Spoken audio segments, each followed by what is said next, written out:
ક્યારે વિચાર્યું છે કે લાખો ગાડીઓ રોજ રસ્તા પર એકબીજા સાથે ટકરાયા વગર કેવી રીતે ચાલતી રહે છે? ના, આ કોઈ જાદુ નથી. આ તો નિયમોની એક અદૃશ્ય ભાષા છે. તો ચાલો, આજે આપણે એ જ કેટલાક લિખિત અને અલિખિત નિયમોને સમજીએ જે આપણી મુસાફરીને સુરક્ષિત બનાવે છે.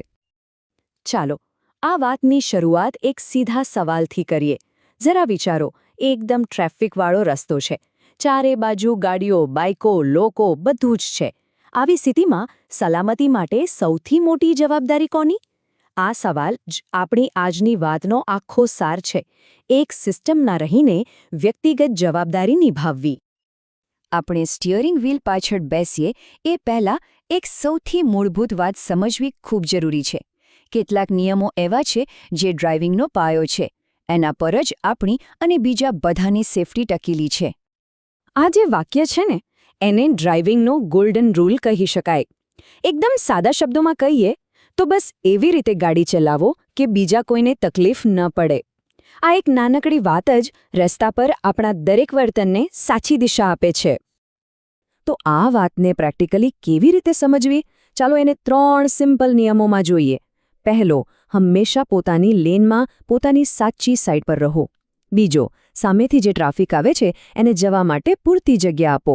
અને ત્રીજો, જો કોઈ ઓવરટેક કરી રહ્યું હોય તો એમને રોકવાને બદલે સહેલાઈથી જવા દો. લાગે સાવ સિમ્પલ, પણ આટલું કરવાથી જ રસ્તા પર બધું બરાબર ચાલે છે. સારું, તો બેસિક્સ તો ક્લિયર થઈ ગયા. હવે થોડી વધુ સ્પેસિફિક પરિસ્થિતિઓ જોઈએ. રસ્તા પર ગાડીઓની અવરજવર ખરેખર કંટ્રોલ કેવી રીતે થાય છે? આ જુઓ, આ બહુ જ રસપ્રદ છે. વન વેમાં ઊંધા જવું એ તો દેખીતી રીતે જ ગુનો છે, એ આપણને ખબર છે. પણ જે વાત પર ખરેખર ધ્યાન આપવા જેવું છે એ છે કે નોર્મલ રસ્તા પર પણ પોતાની સાઈડ છોડીને સામેની લેનમાં જવું એ હંમેશા ખોટું છે. આ નિયમ કોઈપણ રસ્તા પર લાગુ પડે છે, કોઈપણ સમય. આપણે બધાએ ક્યારેક ને ક્યારેક ઉતાવળમાં ગાડી રિવર્સ તો લીધી જ હશે. પણ ખબર છે, એ સૌથી ખતરનાક મેન્યુઅર્સમાંથી એક છે. એટલે હંમેશા આ 3 વસ્તુ યાદ રાખવી. બીજાથી અંતર રાખો, પાછળનો રસ્તો ક્લિયર છે કે નહીં એ ચેક કરો, અને જ્યાં સુધી ખાતરી ન હોય ત્યાં સુધી આગળ ન વધો. એક ક્ષણની ધીરજ મોટી દુર્ઘટના ટાળી શકે છે. ચાલો, હવે એક એવા સાઇન પર આવીએ જેની સાથે કોઈ દલીલ નથી ચાલતી. એ છે સ્ટોપ સાઇન. યાદ રાખજો, આ કોઈ સલાહ નથી, આ એક કાયદો છે. દુનિયાના કોઈ પણ ખૂણામાં જાઓ, આ લાલ અષ્ટકોણનો મતલબ એક જ થાય છે: ઊભા રહો. બસ, આ ટ્રાફિકની યુનિવર્સલ લેંગ્વેજ છે, જેને કોઈ ટ્રાન્સલેશનની જરૂર નથી. તો સ્ટોપનો ખરો મતલબ શું? એનો અર્થ છે ગાડીના પૈડા ફરતા બંધ થઈ જવા જોઈએ. એકદમ ધીમું પડવાનું નથી, ખાલી સરકવાનું પણ નથી, એકદમ કમ્પ્લીટ સ્ટોપ. હવે આ ચિત્ર જુઓ. રસ્તા પર દોરેલી આ જે જાડી સફેદ લાઇન છે ને, એને સ્ટોપ લાઇન કહેવાય છે.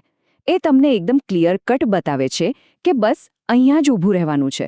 ગાડીનો આગળનો ભાગ આ લાઇનને ક્રોસ ન કરવો જોઈએ.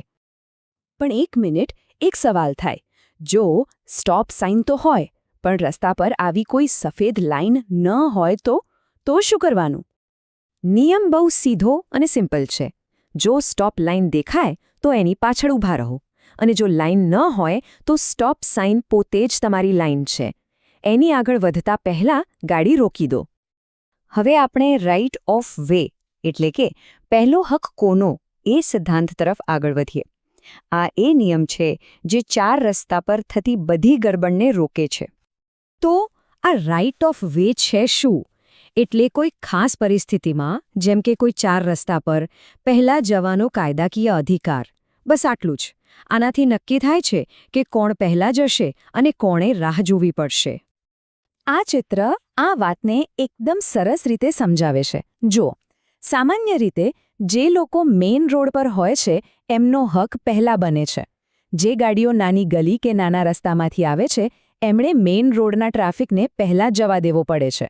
મેઇન રોડ ક્લિયર થાય પછી જ એમનો વારો. અને આ બધી ચર્ચાનો સાર શું છે?